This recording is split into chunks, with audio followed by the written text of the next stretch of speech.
Hello and welcome to the first ever edition of AnewZ Talks. We've come here to Ardar University in Baku, and there couldn't be a more appropriate place to be amongst the students, the experts and the panelists and discuss our hot topic for this first edition, which is the future of work.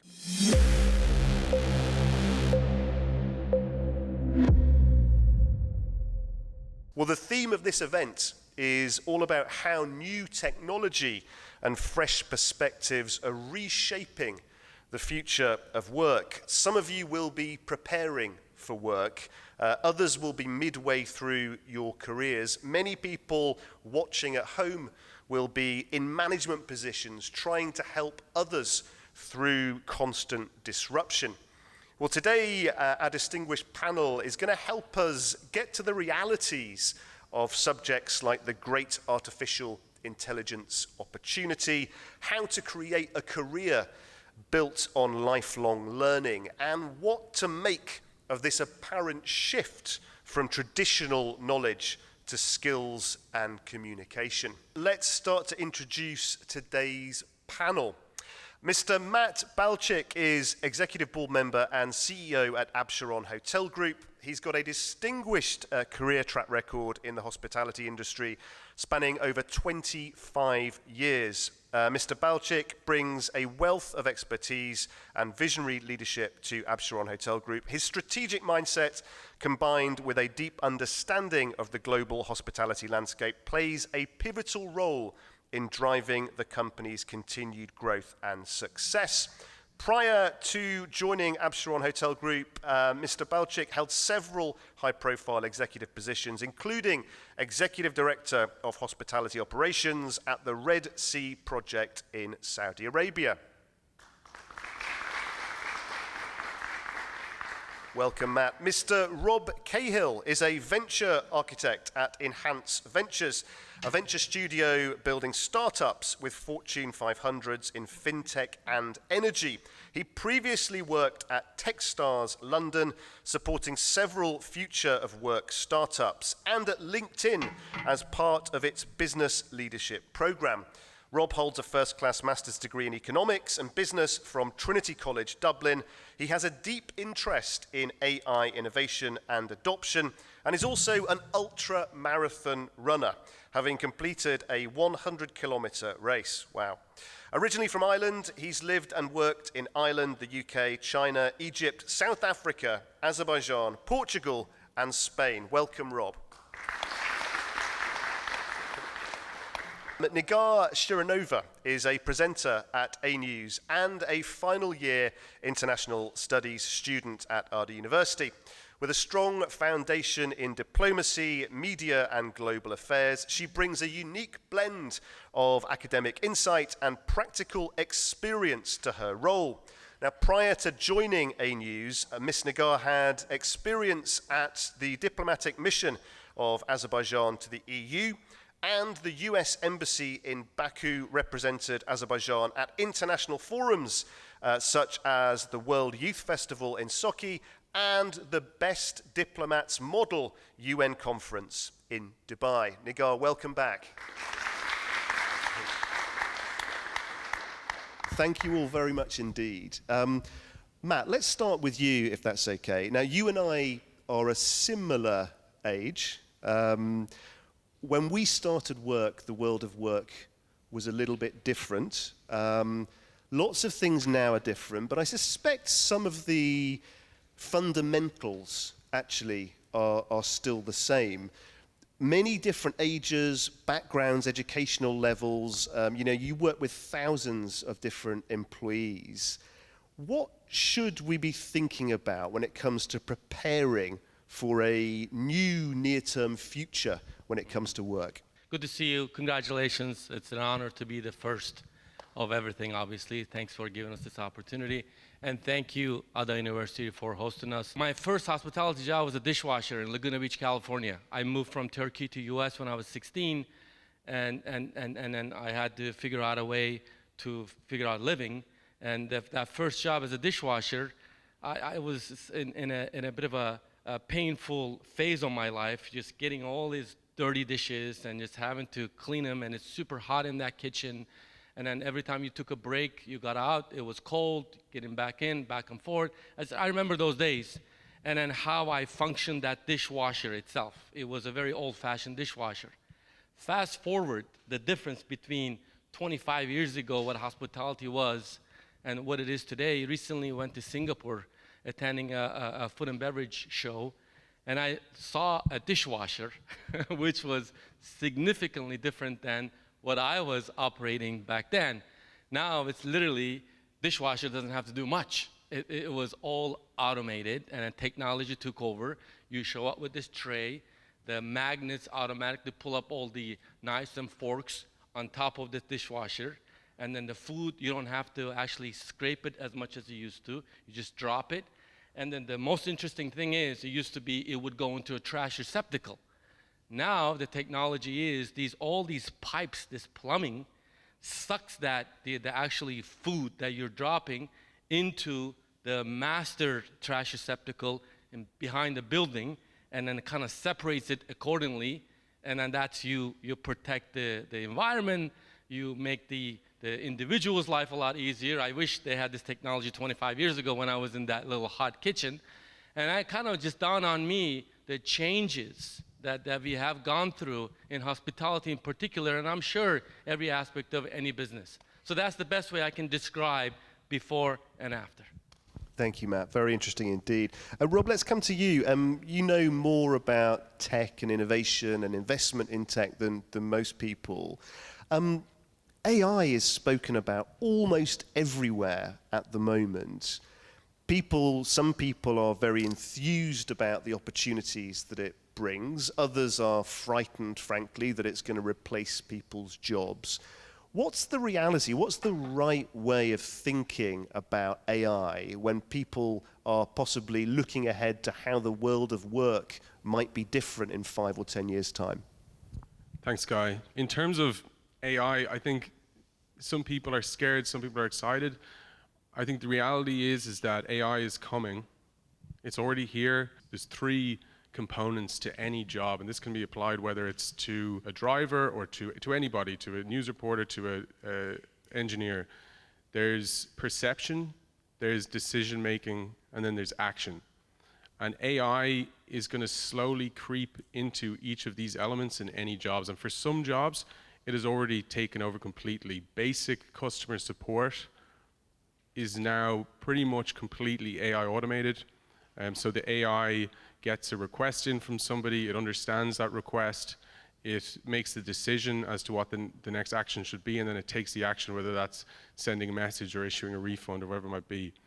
Then you have areas of work like my own, where thinking about that model in terms of perception, decision making, and action, AI is helping us with perception big time, so we can analyze huge amounts of data in ways we never could before. Things that take us, used to take us weeks, we can now do in days. We still ultimately have to make the decisions. We hold the responsibility for those decisions, and we still take the actions. So we bring what we do into the outside world. And AI is coming. I think the way to think about it in a lot of ways, in some ways, AI will replace things fully. It will create new opportunities also. And in many areas, AI is more of a power tool than it is a magic wand. So it still requires skill to understand how to use it and understand, what actually is good and what isn't. Thank you, Rob. Very interesting indeed. Nigar, welcome back to your previous home, your current home. You're very interesting because you very recently have felt the experience of moving from full-time education to full-time work. And you've gone through that transition at the same time that the industry is going through transition too. So GPT, can't even say it. GPT, they're giving my age away there. Different approaches to bringing together TV and digital outputs. There's a whole range of things which have changed whilst you've been learning. Tell us about that experience, that transition. Tell us about what you found challenging and what you are really excited about. Okay, first of all, thank you for coming and thank you for being here, having these AnewZ Talks here at my home at AD University. Coming to your question, actually, that's a very good point because this is what we are discussing in our classes also at university. Even AI is like now is major crucial part of our lives in both in career, in personal life, and in educational life. I think for most of the students here, ChatGPT is one of their best friends because now the Generation Z, Zoomers, I'm also the Z generation, but like, I don't know is it something good or bad, but mostly I think it's something negative because we are really getting dependent on this ChatGPT, and like even when we are asked like very basic question, we are thinking like, oh, I should ask it from ChatGPT. So it will give me the best answer. But I think that even before we were talking about the social media things, like Instagram, how to use other social media platforms, before we were talking about like how we can allocate our time to use it in most beneficial way. So I think it's the same thing now is coming to the AI, to artificial intelligence. So everything is good when you are using it in balance. I think in all aspects, in educational and in career, in personal life, if we are using ChatGPT and other artificial intelligence platforms in a right way and in a like rightly and in a correctly allocating time on it, it will be very beneficial. So, for example, when you are searching something on Google, it will take like a bit more time than when you are searching it on ChatGPT. So ChatGPT is giving you like really prompt answer and mostly right answer. These artificial intelligence platforms are mostly a bit biased because, again, they are created by the some kind of groups of people which are not in the region or some kind of other region. So it depends. It depends on situation. It depends how you are using it, in which field you are using it. It is very beneficial, and it can be also dangerous. So you should be like very attentive with the AI technology. This is my answer. Thank you, Nigar. And let's just go back to Rob a second, just explore this a bit more, because we've spoken about the technology, how it works, how it can help. But do you think there's an effect happening here in society where we're almost shifting away from the importance of knowledge to something where skills and communication really are taking over? Is there a point to knowledge anymore? Knowledge is still important, and I'll give an example. So we, in the course of the work that we do, you know, with Enhance in the Venture Studio, we often create, one example of something we create on a very regular basis is landing pages and websites. And if the communication end of that, that's, you know, ultimately how we communicate the end results to clients or potential customers. But thinking about the knowledge and skill element, so from a knowledge point of view, it's still really important to know what the elements of a landing page are. So, and that's in order to be able to actually interact with the AI that's being used. So things like knowing what a header is, a footer, what a call to action is, for example. If someone doesn't have that knowledge, then that person does not know how to engage with the AI. The AI, although very intelligent, will not be able to precisely change what it is the person wants to change. Skill, you know, skill is crucially important in terms of, you know, not only the skill to actually interact with the AI in a way that the AI can understand someone clearly, but also the skill in actually knowing how to, you know, what does great look like. And I think that's something I personally, for most industries, and this is a personal opinion, I think for most industries, it will enable great people to work faster and to create more. But I think it's not going to eliminate the need for knowledge. I think it's going to eliminate the need to understand and read, you know, manually lots and lots of large pieces of information. So for example, we do some work, you know, with R&D organizations, and in the course of that, we need to analyze and read and understand a lot of patents. And, you know, I don't know if anyone's ever read a patent before, but it's a challenging thing to do for anybody. And holding the information of of dozens or hundreds or thousands of patents is impossible, even for the smartest person in the world. So AI is making that kind of work much easier. So we're getting used to life with AI rather than AI taking over then? I think it depends, because there's certain walks of life and there's certain jobs and certain roles where AI is simply better because it can understand these massive, colossal amounts of information in a way that the human brain, although very flexible and creative, it just simply can't compete. I think AI, though, as a way to power productivity and outcomes, I think for especially for like the typical knowledge worker, is going to be massive. And what will also do is, like, say, taking law as an example,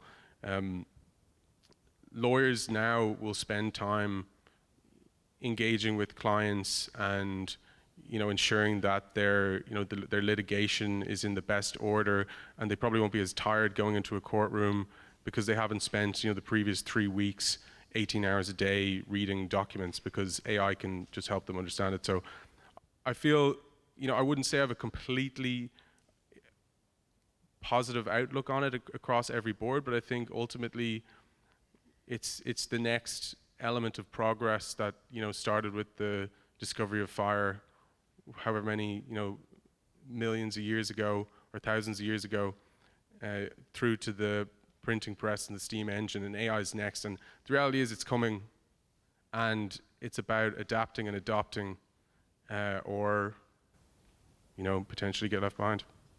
Very interesting indeed. Thank you, Rob. Matt, can I come back to you? Because one of the components of work, of management, of leadership is culture. I think it was Peter Drucker that said, culture eats strategy for breakfast.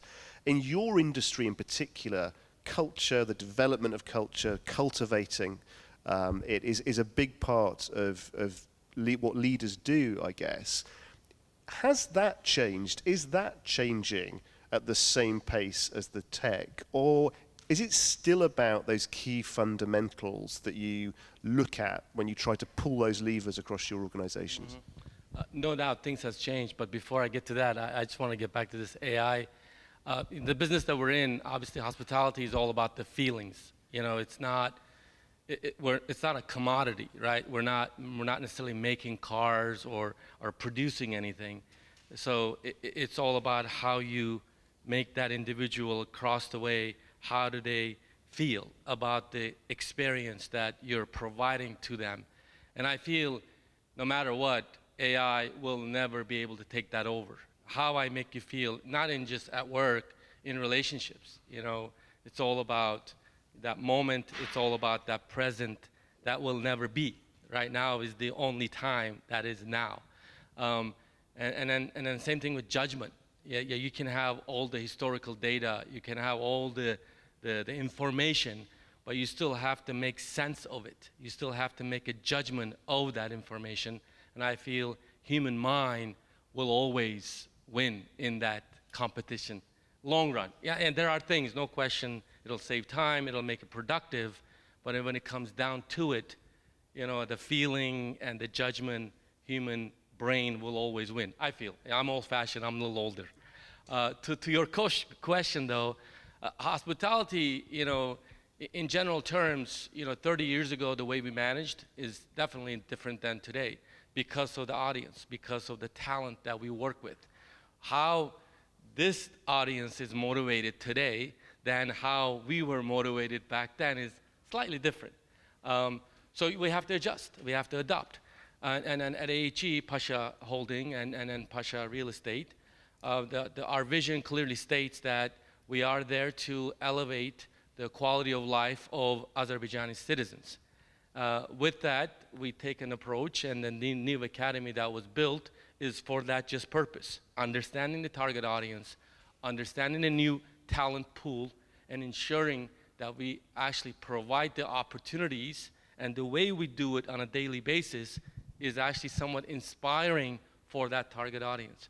So no matter what, if we don't do that, I think we will be obsolete pretty soon. So that's the best way I can answer that question, really. And do you think, in a way, but just thinking about what you said, that actually with this increased automation, it almost places a premium on those very human elements of the experience, feeling, wisdom, judgment, that actually it almost increases demand for that? For sure. The way we interview, so it's a quick little tip for you guys. I'm sure you're gonna, after graduate, you're gonna get out there and look for jobs.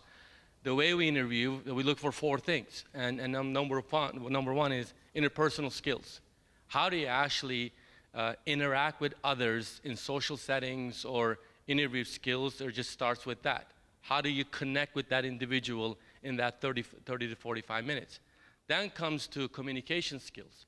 That is in writing, that is in actually verbal, that's your body language, and then all of the above that is equal, because we feel everything communicates.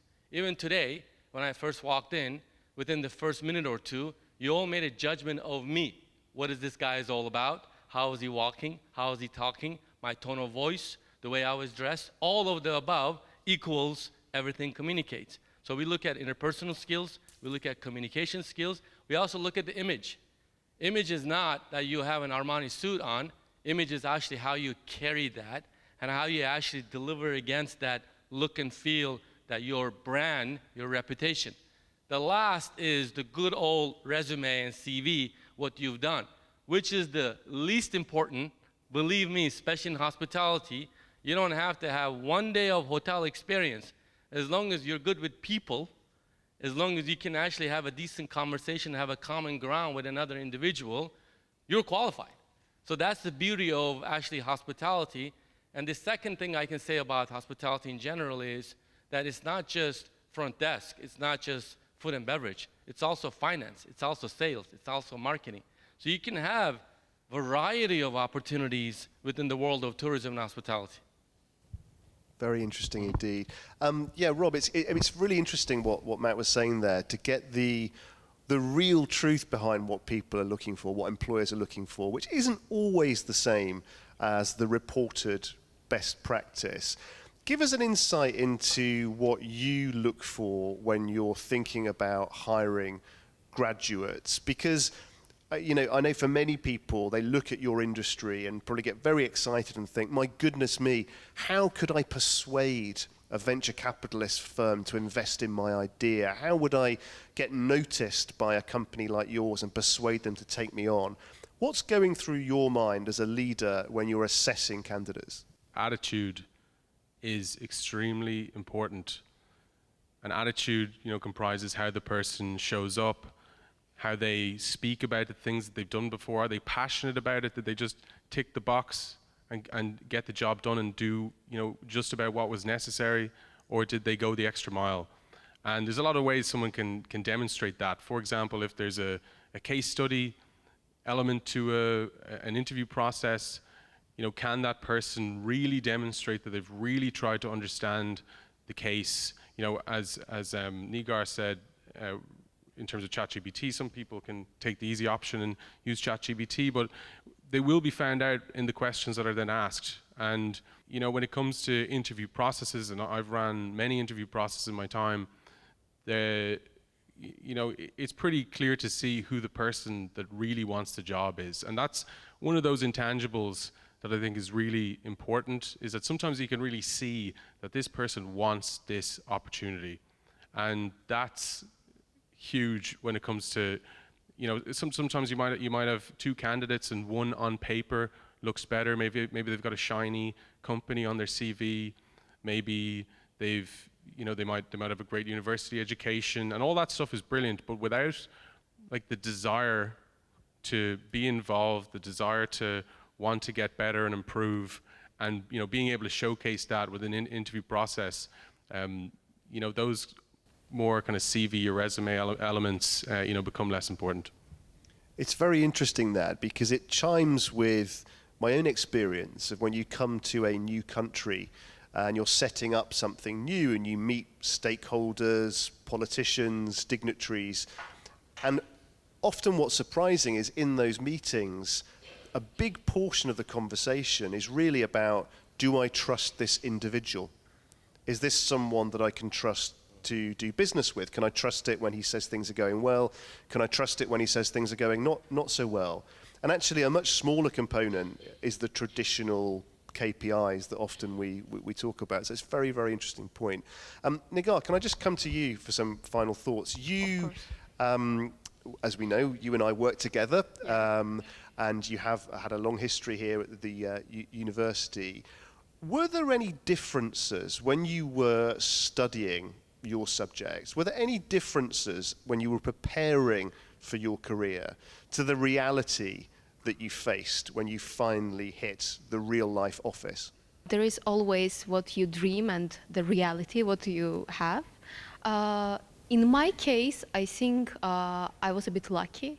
Unfortunately, in my university and in my career life here at AnewZ and before, it was quite good because most of the system, when here at ADA we are studying, we are learning theory, but also we are lucky because we have the opportunity to use that theory in the practice. So we have some internship opportunities before working. We are, I think most of the students, they have some internship experience, and that's why I think the internship is very, very important for the students, because it's like a transition from the educational part to the career life. So I think having internship is something must for me. That's why when we learned the theory, for example, we had classes, series of IR, public speaking classes, we had leadership classes. So was the skills for having like better skills, and also for more specific classes which we are studying in which school we are studying in. So we learned them in theory in the classes, then we are practicing it in our internship volunteer experiences. Then when we are graduating, we are applying for a real job, and we are getting it because, not only because, as my colleague said, not only because our resume, our CV is good, or just because of our GPA is 4 GPA or 3+ GPA, which is good, because we have some experience, because we know how to communicate, because when we are going in an interview with HR and with some supervisors, we can talk and have some common language, and they see that like this person is really capable of doing this job. So I think this is the most important part in education and career transition. Very interesting indeed. It reminds me of my first job when somebody asked me to go and make the coffee, and I remember thinking, there must be some misunderstanding. I've got a master's degree. Perhaps he doesn't know who he's... And I remember that the boss at the time saying to me, Guy, I just need someone who can get things done. I just need people that can get things done. And actually that's been kind of, over the last 25 years, a kind of reality that I've noticed. Very, very interesting indeed.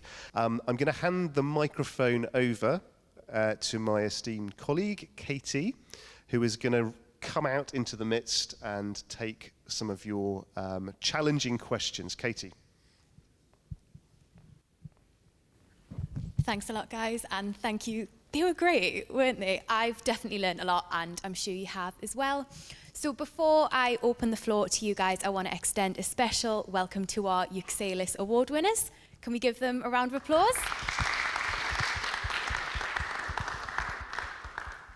I'm a student myself who's always been interested in broadcasting journalism, and ever since I was a kid, I would watch those, colorful, suited women and beautiful women kind of reporting the news. It had been a dream of mine.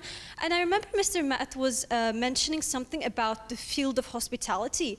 It's being not a commodity, but a field of emotions, in a sense. And perhaps if I relate it to the field of broadcasting journalism, is it also a field of emotion, or is it kind of a field of objectivity? Because mass media is something, it's a form of mass media, and it refers to a lot of people, and perhaps is the key to being a good reporter, to be objective, or is it to be rather not biased, but in a sense to express your emotions as well at the same time? I think the first thing I would say is that it links with the previous question too, is that you'll never be entirely free of bias. So the right approach is to get comfortable with the various biases that exist out there and to understand what they are, and at the same time to work as hard as you can to avoid it. But nevertheless, you'll never get rid of it completely. At AnewZ, we are absolutely laser focused on being impartial, fact-based. We have journalists who are from Ukraine who have to make sure that they put the Russian perspective. We have people on all conflicts in the world working hard against their own emotions to be impartial. But you'll never eliminate it completely. Nevertheless, striving to do so is really important. And your point about emotion and feeling versus fact, it's very interesting. Facts are very, very important in journalism. But in broadcast journalism, emotion is also important. People want to connect with you. They want you to tell the story of the news. They don't want you to read the news.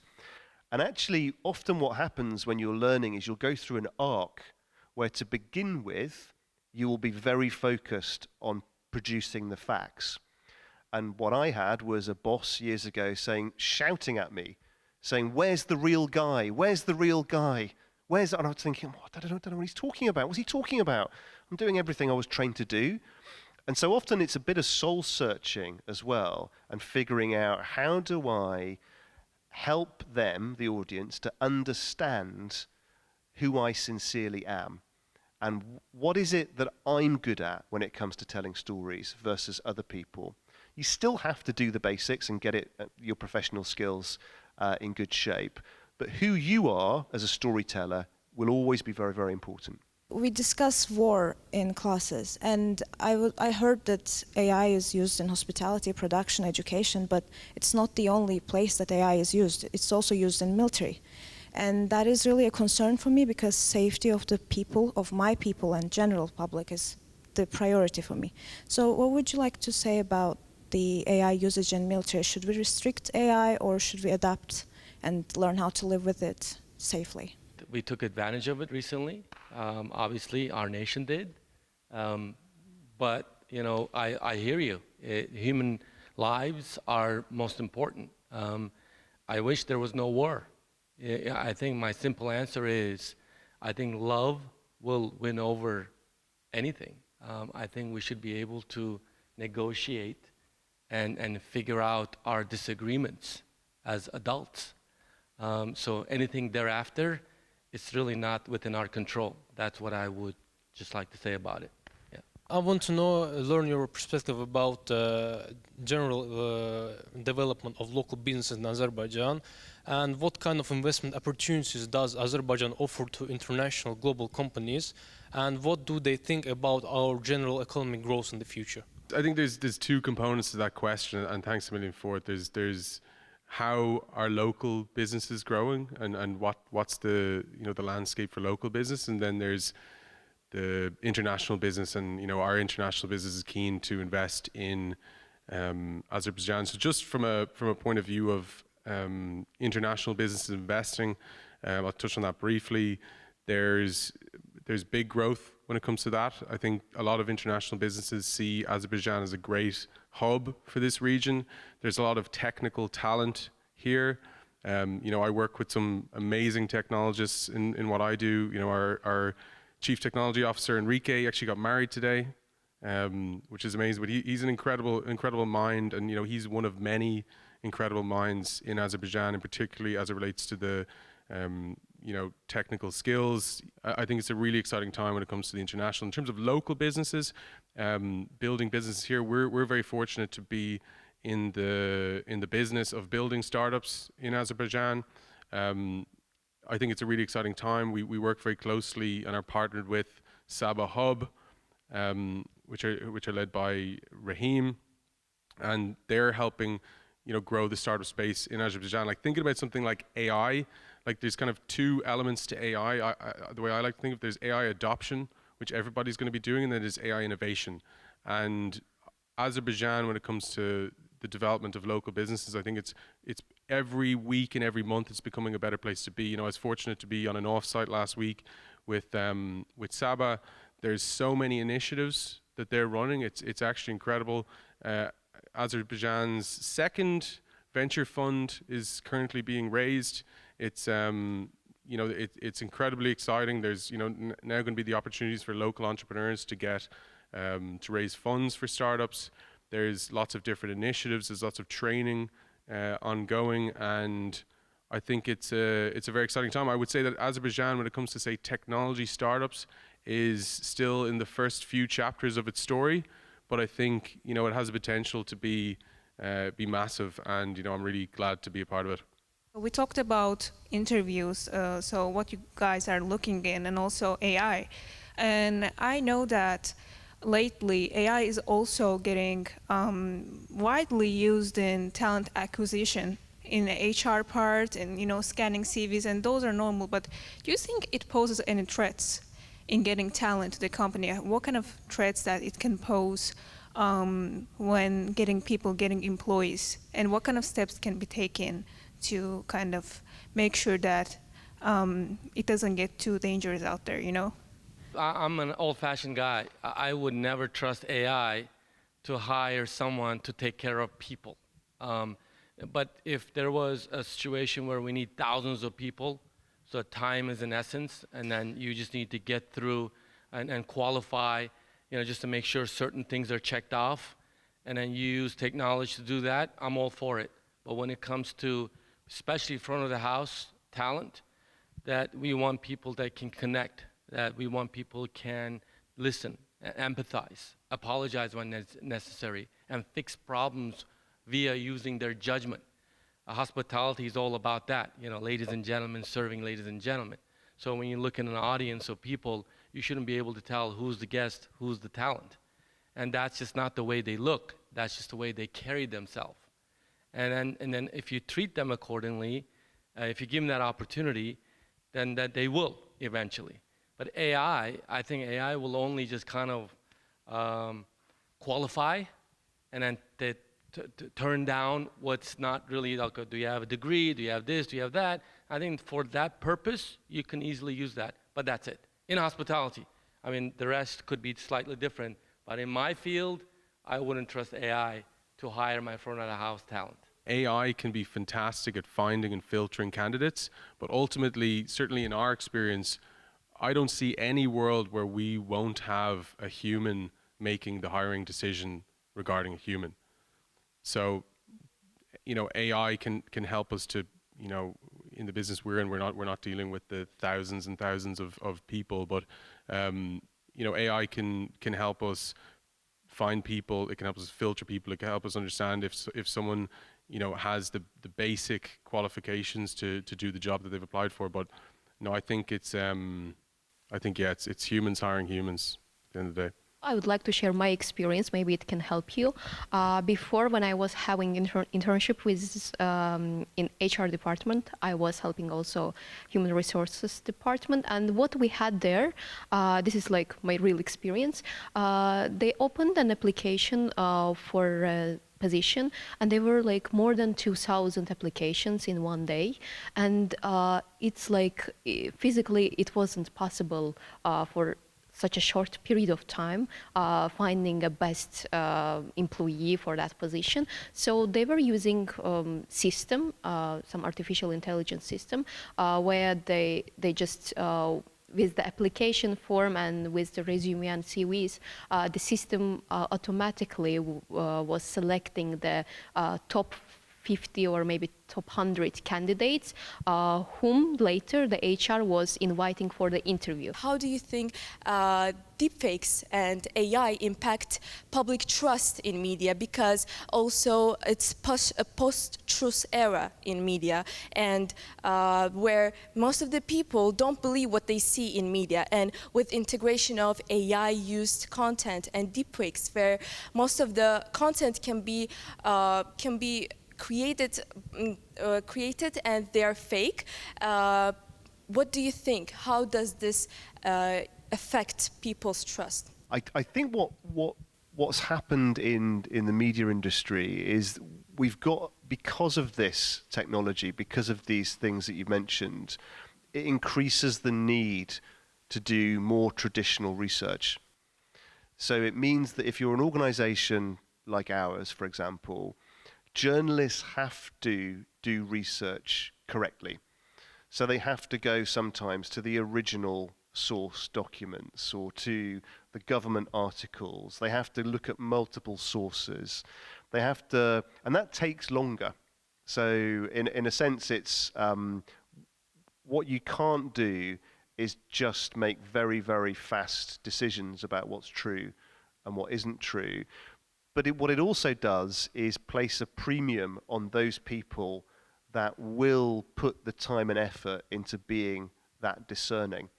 And it increases the need for people who have intellect and judgment and wisdom and all those great non-technological things that thankfully are still a key part of our industry. Which majors are most immune to AI? Majors are important, and different, particular knowledge and skill in particular areas can be minimum requirements to get into a job. Once a person is in a job or in a career path, that kind of foundational knowledge gets built upon, and to the point where the world's changing very quickly. I studied economics.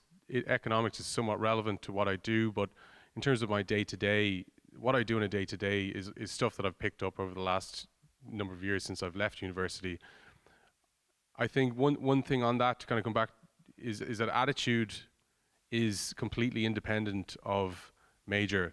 And what is often, I think, more interesting for me, and this is just a personal level, is I'm interested in people who are doing what they're interested in. And attitude is completely immune to technological development, and there will always be opportunities. Those opportunities might change, across time, but there always will be opportunities for humans to contribute to the world, and in doing so, create great careers and great lives.